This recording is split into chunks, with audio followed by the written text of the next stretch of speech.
या गौरवशाली शाळेचा हिरक महोत्सवी वर्ष सर्वांना माझ्या हार्दिक हार्दिक शुभेच्छा. गोवा मुक्तीनंतर गोव्याचे पहिले मुख्यमंत्री कैलासवासी भाऊसाहेब बांदोडकर झाले. दूरदृष्टी असलेले एक धुरंधारी राजकारणी होते, धडाडीचे नेते होते. त्यांनी सर्वात पहिली चांगली गोष्ट कोणती केली असेल तर ती म्हणजे संपूर्ण गोव्यात वाड्यावाड्यावर गावकऱ्याच्या मदतीने मराठी शाळा बांधल्या आणि संपूर्ण गोव्यात शिक्षणाची गंगोत्री वाहिली. सगळ्या शाळा मुलांनी गजबजून गेल्या.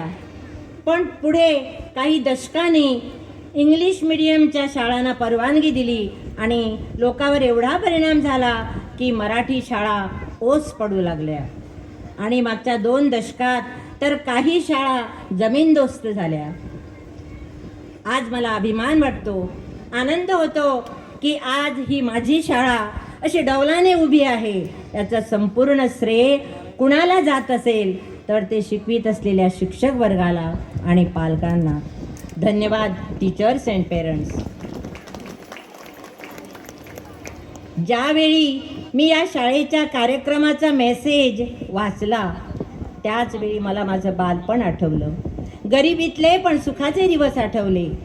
आज या प्रसंगी मला आईचा धडा गिरवायला देणाऱ्या माझ्या गुरुजन वर्ग इंदुताई प्रभुगामकर, विमलबाई, कुमुदबाई हे प्राथमिक शिक्षक आणि याच्या पुढे हायस्कूलचे शिक्षक, माझ्या वाड्यावरचे कैलासवासी फटी मास्तर, कैलासवासी विठ्ठल मास्तर, कैलासवासी श्रीधर मास्तर या पूज्य गुरुजनांच्या चरणी आज मी नतमस्तक होऊन त्यांना शतशः प्रणाम करते. जन्म देणारे आई वडील, लहानाचे मोठे करणारे आई वडील, पालनपोषण करणारे आई वडील, पण हे आपले पहिले गुरु, तसेच ज्ञान देणारे, अंधारातून उजेडाकडे नेणारे, आयुष्याला योग्य दिशा दाखवणारे शिक्षक हे दुसरे गुरु. म्हणून म्हणतात, गुरुर ब्रह्मा गुरुर विष्णू गुरुर देवो महेश्वरा गुरुर साक्षात परब्रह्म तस्मै श्री गुरुवे नमः. हा हिरक महोत्सवी कार्यक्रम घडवून आणण्यात, सर्वांना एकत्र जमून आनंदोत्सव साजरा करण्यात या शाळेतल्या मुख्याध्यापिका, शिक्षक, पालक, माजी विद्यार्थी यांनी जे परिश्रम घेतले त्यांचं मी आज कौतुक करते, अभिनंदन करते आणि मनापासून आभार मानते. ह्या शाळेची पुढची वाटचाल भरभराटीची, उत्कर्षाची हो ही सरस्वती चरणी मी प्रार्थना करते. या व्यासपीठावरून या शाळेतल्या शिक्षकांना एक मला विनंती करावीशी वाटते की ही शाळा आदर्श बनवा. एक अशी काणकोण तालुक्यामधून एक अशी पहिली शाळा अशी घडवा की जेणेकरून सगळे शाळा तुमचा अनुकरण करतील.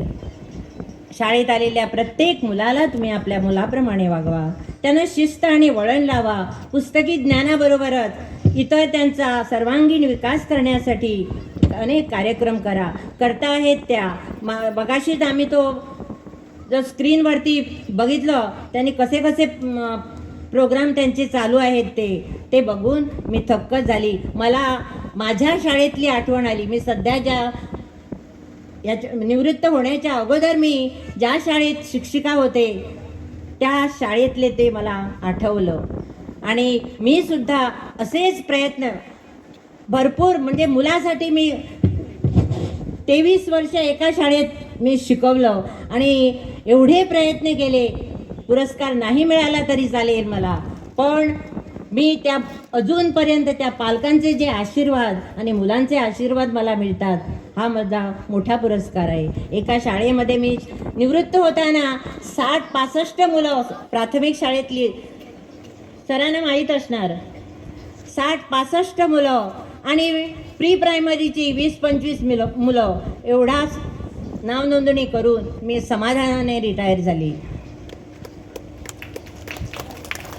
यासाठी योग्य मात्र अनेक उपक्रम ते पालकाशी चांगलेच नातं ठेवायला पाहिजे असं मी स्वतःच्या अनुभवावरून सांगते.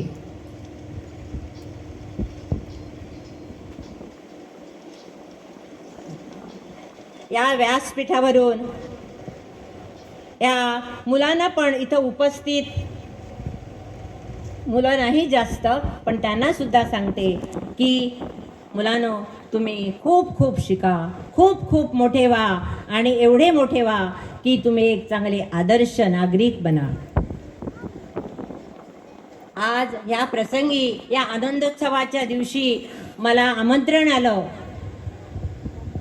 आणि माझी सगळी कामं मी बाजूला ठेवून पेडणेहून इकडे आली. मला खूप अभिमान वाटतो या शाळेचा आणि या शाळेतील शिक्षकांचा, माजी विद्यार्थ्यांचा.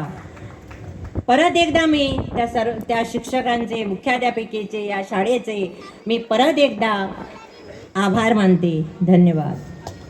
खूप खूप